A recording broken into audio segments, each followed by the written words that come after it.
church. Did y'all all have a great Christmas? Yes, we did too. We did way too many things, went way too many places. Had a great Christmas, so I'm so glad that you guys are here with us for this last Sunday of 2017. So glad that you braved the ice to come here today. Hope everyone had a great Christmas. If you will notice, I am not Pastor Trustin, and I'm so thankful. In fact, my name is Tim. I'm the kids pastor here, and Pastor Trustin and his family and Pastor Whitney and her family are taking some much-needed time off. They are taking some vacation time. How many of y'all know that we have the hardest working pastors in the entire world? So can we give them a hand? We literally had to change the locks to keep them from coming today, but they are taking some time off, and we're so happy for them. So I'm excited because today I get to talk to you about how to have your best year ever. My best year ever. In fact, I think all of us would like to have our best year ever. And so I get to talk to you. And Living Church is a place where it's okay to not be okay. And like this is a place of healing. And so today, in the spirit of a new year, I feel like I can make a confession to you. Christmas is not really my favorite holiday. It's not really my favorite holiday. And some of you might be sitting there going, you know what? Like, you're a pastor. Like, shouldn't that be like maybe there's Easter, but like, shouldn't that be your favorite holiday? And it's really not. And the fact is that, before I was a pastor, I didn't always get to do this. Living Church blesses us beyond measure, but how many of y'all know that sometimes pastoring don't pay the bills, y'all? And so back in the day, I had to work a series of jobs, and one of those jobs was to work at the Apple store in Fort Worth and working retail. And if you've ever worked retail, you know why there's a reason that this season is not your favorite. Because people tend to go a little bit crazy over the Christmas holiday. I can remember standing there and a lady, full-grown lady, probably in her 40s, throwing herself down on the ground and banging her hands and feet on the ground because I told her that we were out of stock of that phone. And I can remember another guy throwing his phone, like physically throwing his phone past my head, nearly gave me a shave because it was broken. Because Christmas tends to make people a little bit crazy. In fact, because I worked retail over the holidays, Christmas has not always been my favorite season. But you know what? There's a season that I hate even worse than Christmas sometimes. And that's New Year's. New Year's is got to be, like on a scale of 1 to holiday, New Year's is the worst. Because New Year's is a holiday that is created simply around evaluating where you are. Evaluating how you did, how you wanted to be. You pull out that resolution list that you ain't touched since January 2nd, and you look and see, how did I do this year? And I just hate that because every year I find myself being disappointed. Every year, it never fails, I find myself regretting the lack of progress that I seemed to make over the previous year. And maybe some of you are here with me today, maybe some of my people came in today, and you're not really feeling that great about this next year's resolution based on the history of how you've done so far. It's a time for evaluating where you are. In fact, over the Christmas holiday, I had some time where things would slow down and I could kind of mess with my phone, and I would go through some of y'all's social media posts, and it can be discouraging, y'all. Like, y'all have perfect lives, some of you. And going through your social media, I just couldn't help but get a little depressed. There's always like this one couple, right? They have the perfect marriage, it seems like. They're always traveling. They always have babysitters. He plans the best date nights. But here's where it really hits a little close to home. The guy that always seems to be able to pick the perfect Christmas present. I've seen you, all you ladies posting, my hubby got me the best thing ever, and you post your picture of the present, and it's all wrapped perfectly. This is an area of my life where I am just deficient. Like, there's no hope for me. And picking Christmas gifts, every year, it's the same thing. You'd think I learned, but I get panicky, and I wait till Christmas Eve, and then because sometimes you put something off hoping it will get better, and y'all know it never gets better. And so I show up Christmas Eve probably around 8 o'clock to a store, and some of you gents who've been there to a store anywhere on 8 o'clock on Christmas Eve, that place has been picked clean. There is nothing left. And so you're wandering the aisles just lost, and in my panic one year, I decided that my wife needed a photo printer. Yeah, I'm going to say it again, photo printer. In my panic, I talked myself into believing she has a digital camera. She probably would like to print off photos from time to time. And so I bought her a photo printer, and Christmas morning, and she's opening it, and she takes a look at it, and she looks at me, and she doesn't say anything. She just picks up the photo printer, she walks to our closet, she puts it on the top shelf of the closet, and there it sits to this day. She could have returned it. It was like $200. She could have gotten something better.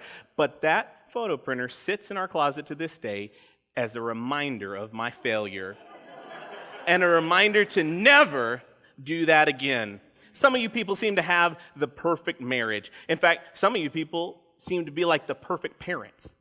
This is real frustrating for us because we see you guys out there on Facebook and you're crafting with your kids and they're cooking and they're in perfect aprons. And my son is lucky if he gets a bath like once a week. Like, we are just knocking it out of the park as parents if we can simply bathe and feed our child and keep him alive. But what just drives me crazy is those people with the perfect bodies. Those people that are just effortlessly working out. They've got pictures of them planking. They brush their teeth with dumbbells. I'm not gonna name any names that may or may not rhyme with Quintel, but I showed up to Camp Gladiator training, right? Because LC Health Challenge, it's probably the right thing to do. They gave us a free month. Threw up twice. That's my body telling me, you're allergic to this. Stop doing it. And I can't help but sometimes be a little bit discouraged at y'all's perfect lives on social media. Because social media gives us the ability to sometimes make everything look perfect. It can be a little bit discouraging. You can deal with some insecurity. In fact, the reason that we deal with insecurity is because we compare our behind the scenes with everybody else's highlight reels. The reason we deal with insecurity is because we compare our behind the scenes with everybody else's highlight reel. Y'all, social media isn't real. Like, people are posting the best image of themselves. It gives us a way to control how others see us. That's why we love it, because we can take something that's not the greatest and we can make it better. We can take a picture that's just kind of normal, just a regular picture, and we can make it great. So we can start off with a picture like this. Just me and my friends, my beautiful family. And you know what? Social media gives you the ability that if there's something in the photo that doesn't belong there, something that's just kind of taking away from it, you can crop it out. And so if there's something that shouldn't be there, social media gives you the ability to take that out. If you've got a zit or a blemish or something like that, it's just simple. You just airbrush that sucker out and it's gone. Nobody ever knows. And then you can take your photo and you can give it the perfect filter finish. And you can make what was just a regular photo a really great, beautiful photo. Social media gives us the ability to take things and to make them look better than they actually are. And a lot of us tend to do that with our lives. We tend to project an image that's very different from the one we're actually living. We tend to project who we would like to be as opposed to who we actually are. It hasn't always been that way. In fact, like many of you, I can remember a time before social media, a time when pictures still meant everything, but you didn't have as many chances. I can remember picture day at school. Y'all remember picture day, right? We didn't have like multiple shots. All right, let's try this again, try different angles and try that top angle that makes you look like you don't have a double chin. Like, we had one shot at it, baby. One shot. In fact, I've got an example to show you how important this is. Chili bowl on point, y'all. I looked at all my photos. I couldn't find a photo without a chili bowl from like freshman year to birth. Thanks, Mom. My mom's here today. I want to thank her for my Somebody asked if I was actually wearing a shirt underneath that jacket. I don't even know. But the reality is, picture day, you got one shot, man. You got a zit or something, you just got to pop it and hope for the best. It hasn't always been this way. That one picture made your entire year. Some of you didn't even get to see it because it doesn't come out for like 6 months. And then if your parents couldn't afford that like really expensive package, you couldn't even see it till it came out in the yearbook. And something that was so small tended to make or break your entire year. You know, one thing I've noticed about social media is that nobody ever posts the bad stuff.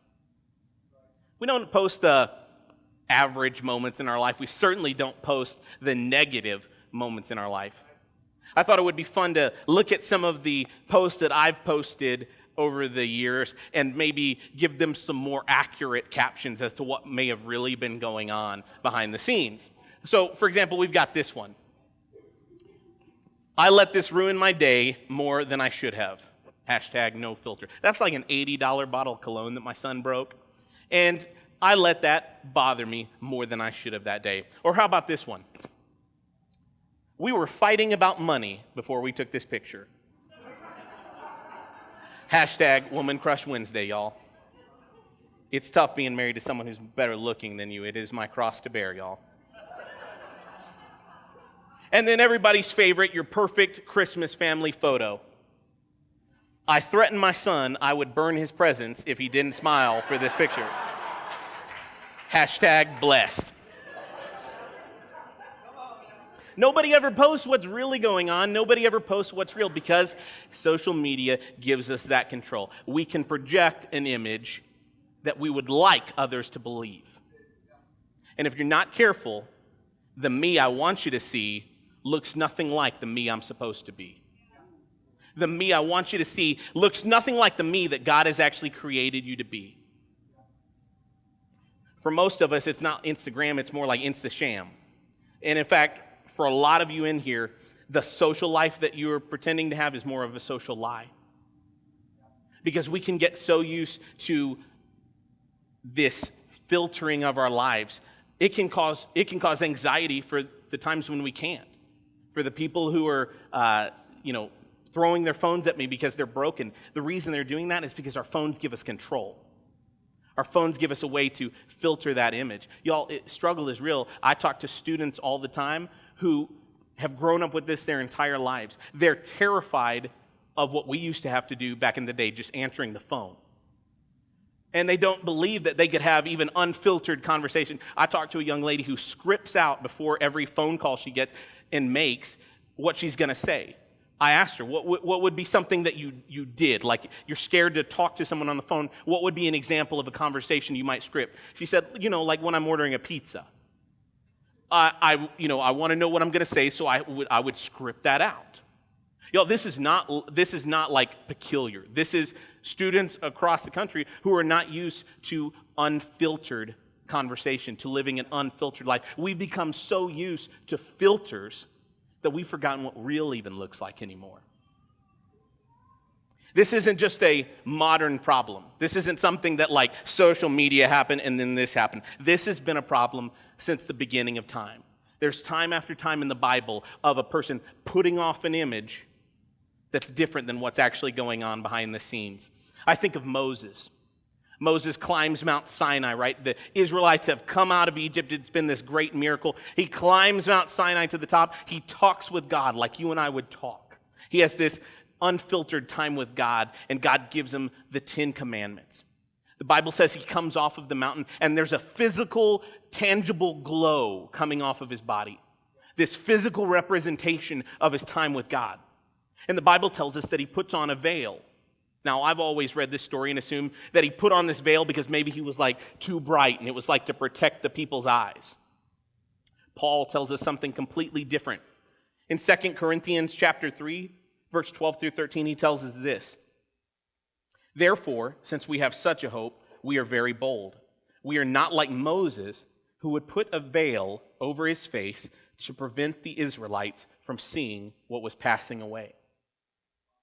Paul, in fact, tells us that Moses wasn't putting on a veil to protect everybody else. He was putting on a veil to protect himself.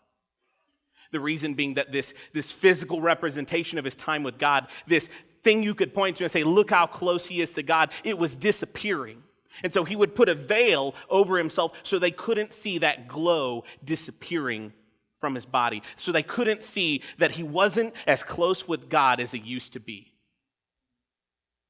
And we've been doing this forever. I think of Adam and Eve in the Bible. Because it's human nature to hide what we don't want others to see. It's human nature to hide those things that give us shame. They disobeyed God. Pastor Trustin talked about it in his message, The Answer. He talked about how they disobeyed God. They allowed sin into the world. And their very first response, their very first action that they took was to hide from God. Because we naturally try to hide those things we're shameful about. What Adam and Eve tried to do with a leaf, we try to do with a phone. And we use a phone to try to control the image that you see of me. So this year, we're talking about how to have our best year ever. And how do you do that? How do you make sure that the image that you're putting out there, the image that you're projecting, is closer to the one that you're actually living? How do you have your best year ever? I've got a couple of thoughts. I want to start with this. Simply, number one, you've got to fix your filters. If you want to live your best year ever, you've got to fix your filters. You see, for those of you not familiar with social media, filter is like an image, something you can put over a picture, and it will change the way it looks. It changes the light. It changes the colors. We're used to filters. We use them all the time in the kitchen. You have a bunch of noodles. You pour them into a colander, a filter, right? And it lets the water out, and it keeps the food in. That's what filters are designed to do. Filters will keep certain things out, and they'll let certain things in. And that's how we use filters in our life. We use them the very same way. We put a filter over our life so that you can see the things I want you to see, but you can't see the things I'm hiding. And just like I said, we can become so used to living for likes. We can become so used to filtering every area of our life that we can forget what real even looks like. And so you wake up one day and you've got all these different filtered versions of you running around. Maybe you've got work you. The guy that's a little bit more chatty with his coworkers than he should be. Or maybe the person that makes some cruder jokes or lets some verbs slip out of your mouth that you wouldn't use around your family or around your children. Maybe there's school you. For some of you who've gone to college and you've had the opportunity away from your parents and away from people who knew you to reinvent yourself. And the reinvented version of you looks nothing like you. Maybe for some of you, there's home you. Maybe that version of you is a little bit quicker on the temper with your spouse. Maybe a little bit more unforgiving towards your children. And then, of course, there's church you, who's got it all together, right? And looks on point on Sunday morning. And if you're not careful, suddenly you'll realize that you've got all these versions of you, and the struggle becomes real, trying to make sure that the wrong you doesn't come out at the wrong time, in front of the wrong people. You see, some of you are begging God for peace this year. You're begging God for this peace that passes understanding, but He can't give you peace because your life is in too many pieces. Because there's too many different versions of you that you're trying to control all the time. The word integrity literally means whole, undivided. And God can't give you a peace that passes understanding until your life is whole again. Until you're saying, this is who I am. # no filter. This is me. As I was thinking about this, I thought about a time when I was a young minister, trying to figure out this calling that God had placed over my life. I knew God had called me to ministry, but when you're trying to figure that out, you don't always know what that looks like. And so I started traveling with different guys to try to figure out what that looked like. I traveled with an evangelist for a while who was a little bit eccentric and a little bit ADHD. And he would sometimes shake while he was talking to you. And he would lick his lips a lot, which was kind of thing. And he would always be really excited like this every time he talked to you. And how many of y'all know before too long, traveling with this guy, I started to shake a little bit and started to act like I was more excited to see you than I was, and started to even do the licking my lips thing because I started to believe that that's what people want to see, that the me that I am is not good enough. And so for a period of my life, I was following Pastor Trustin and looking like him, coming up saying, hey, y'all, and trying to be Pastor Trustin or trying to be whoever I was following in my life because I didn't think that me was good enough for you to see. It's not something that I figured out. Just 2 weeks ago, I had the opportunity to come up here and dress in a couple of different costumes. You guys remember that? And literally the week before and the entire time I was up here, voices going off in my head. They're laughing at you. They think you're stupid. They're not taking you seriously. You look like a fool.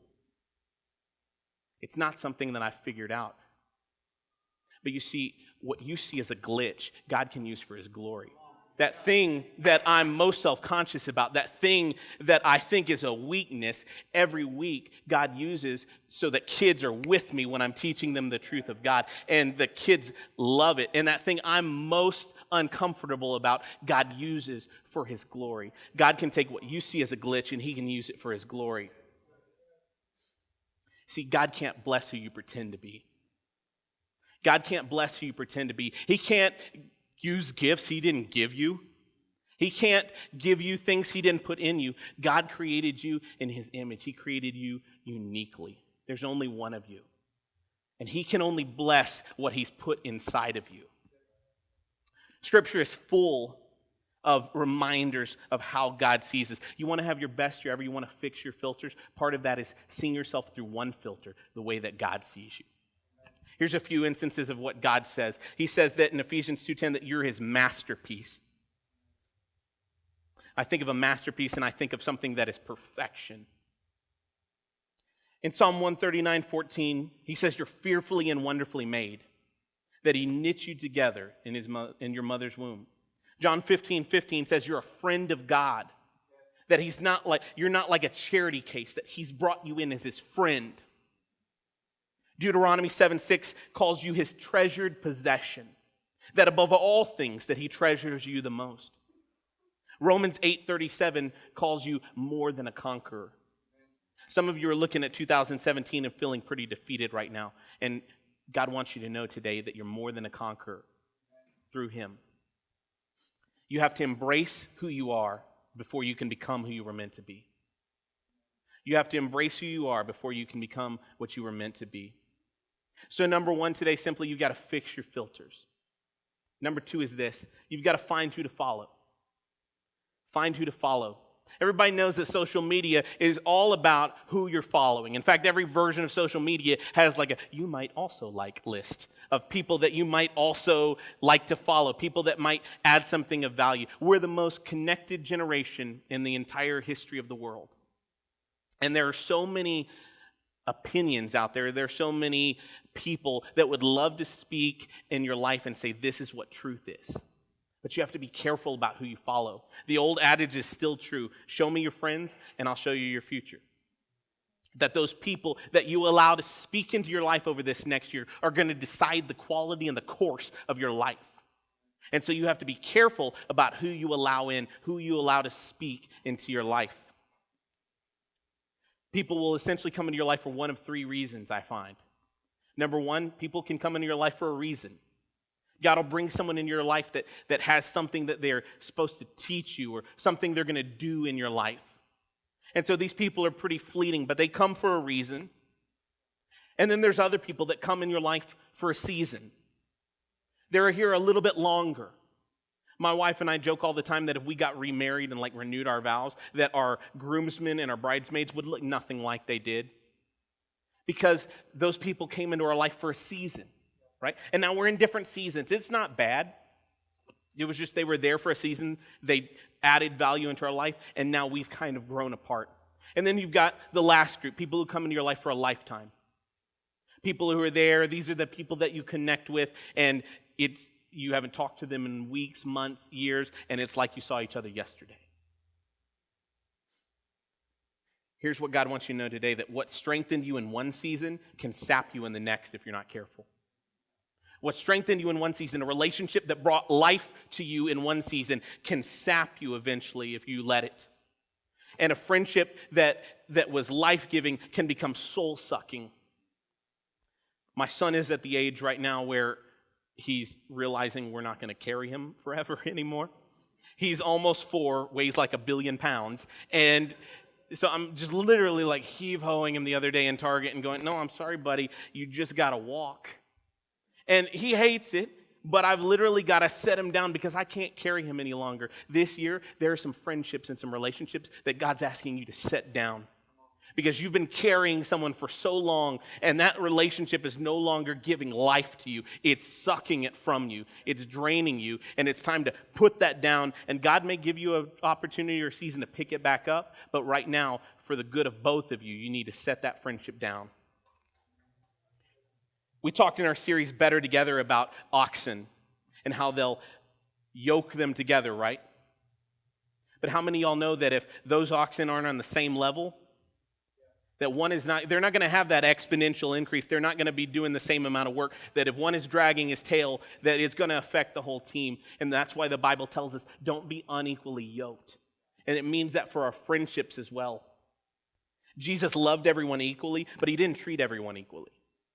There were people that followed him in masses, and there were people that followed him closely. He had 12 disciples, and then he had 3 disciples that he had a special relationship with. And in the same way, we don't need to stop loving people equally, but we do need to stop treating them equally. And be careful about who we let into our inside, who we let speak into our life. Proverbs 12:26 puts it like this: the righteous choose their friends carefully, so they will not be led astray. Don't compromise your destiny for your company. Don't compromise your destiny for your company. And look at your life, look at the friends you follow, and decide whether or not they're actually adding value to your life. So we've got to find who to follow. And number 3, simply, we've got to focus beyond the frame. We've got to focus beyond the frame. Social media teaches us to reward these milestone moments in our life, right? So when you post something, it's got to be like Insta-worthy. So you had a job, and now you have a new job. Or you were single, and now you're married, and you even like make your own hashtag for it. Or you didn't have kids, and now you have a kid. We live for these milestone moments. They get like 1 billion likes. But how many of y'all know that like 97% of life is lived between the milestones? Is lived between the milestones. And so we can start to feel like I'm not really making any progress. Nothing really big is happening in my life. I brought this picture of right after I came on staff here at Living Church. If you look at this picture, you see a really handsome guy. What you don't see is what's going on behind the frame. You see, before this, literally a week before this picture was taken, I felt like God had placed a calling on our lives to go to Las Vegas and to plant a church. I still feel like he's placed a calling on our life to do that. And so what's going on behind the frame is a guy wondering if he's being disobedient to God because God is saying, not yet. It's not the right time. What's going on behind this frame is somebody who's concerned with what everyone will think. We had bought a website. We had incorporated. We had a bank account. And so I'm asking God, I told everyone I was going to do this. I told everyone this was happening. Isn't it going to be embarrassing when I tell them that it's not happening anymore, that you've told me to wait on something, that you're not finished with me yet, that you're trying to teach me something, that I'm a work in progress? And God said, who are you worried about embarrassing? Because I'm the God of the universe. I'm the one who holds the entire seas in the span of my hand. I'm all right. You see, I was more worried about my embarrassment. Wondering if maybe I couldn't hear from God anymore, if I got it wrong. And see, and the reason is simply this, because we can't always see what's going on behind the frame.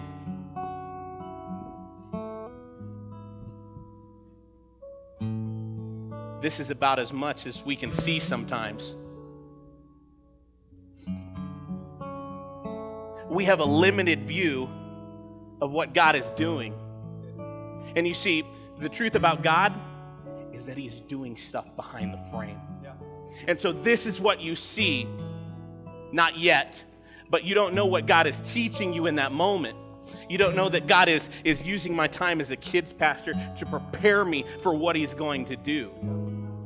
I can't see that he's bringing people into my life that are going to go with me to Vegas, that he's building relationships in my life that are going to prepare me and equip me, that I'm not going to go unequipped, but that when it's time to go plant that church in Vegas, that we're going to walk in victory in Las Vegas because God has given us everything that we need. See, I can only see this, but God is doing something behind the frame that I can't even see. And today in your life, God is doing something behind the frame. You feel like there's this promise he's given you. You feel like there's something that you're waiting on. You're not making any progress, and he's doing something that you can't even see behind the frame. Pastor Brandon said it best, Isaiah 43, see, I am doing a new thing. Now it springs up. You don't perceive it, but I'm making a way in the wilderness. I'm making streams in the wasteland. I haven't forgotten you. I haven't stopped. The promise still stands. And I'm doing something that you can't even see. It's not done yet. You're making progress. You have the right as a Christian to say, I'm making progress. I'm not where I want to be, but I'm not where I was either. And I'm making progress. I may not be going as fast as I want. I may not be getting there as quickly as I want, but God is still doing something behind the frame. You see, if God gave you every detail to your destiny, you wouldn't depend on him to fulfill it. If he gave it all to you, you would be scared, let's be honest. There's a reason that Facebook calls it a timeline. Because you see, we see time as linear, but we serve a God who stands outside of time. And there are some of you who are feeling like you're wasting time, that you've been praying for this child, that you've been praying for God to move in the area of your finances, that you've been praying for something to happen on the job front, and that time is a wasting because we see it as a timeline, but we serve a God who stands outside of time and does as he pleases. And that time that you feel like you're wasting, he can redeem that time, and he can start to bring finance in a way that you didn't expect, and he can start to move in areas supernaturally. You're making progress even if you can't see it. Would you stand with me today, Living Church? You see, sometimes faith is thanking God for the miracle before it happens. And so today, would you call your shot spiritually? Would you say, you know what, 2017, it is what it is. It ends today. But in 2018, that's going to be hashtag my best year ever. And I'm going to make progress, and God's going to move me forward this year. It's going to be a year of unprecedented blessing for Living Church. It's going to be a year of blessing for me. If he did it before, he's going to do it again. And so I'm going to today thank him for what he hasn't even done yet. I'm going to call my shot and say, God, you can do it. Do it again. Would y'all sing?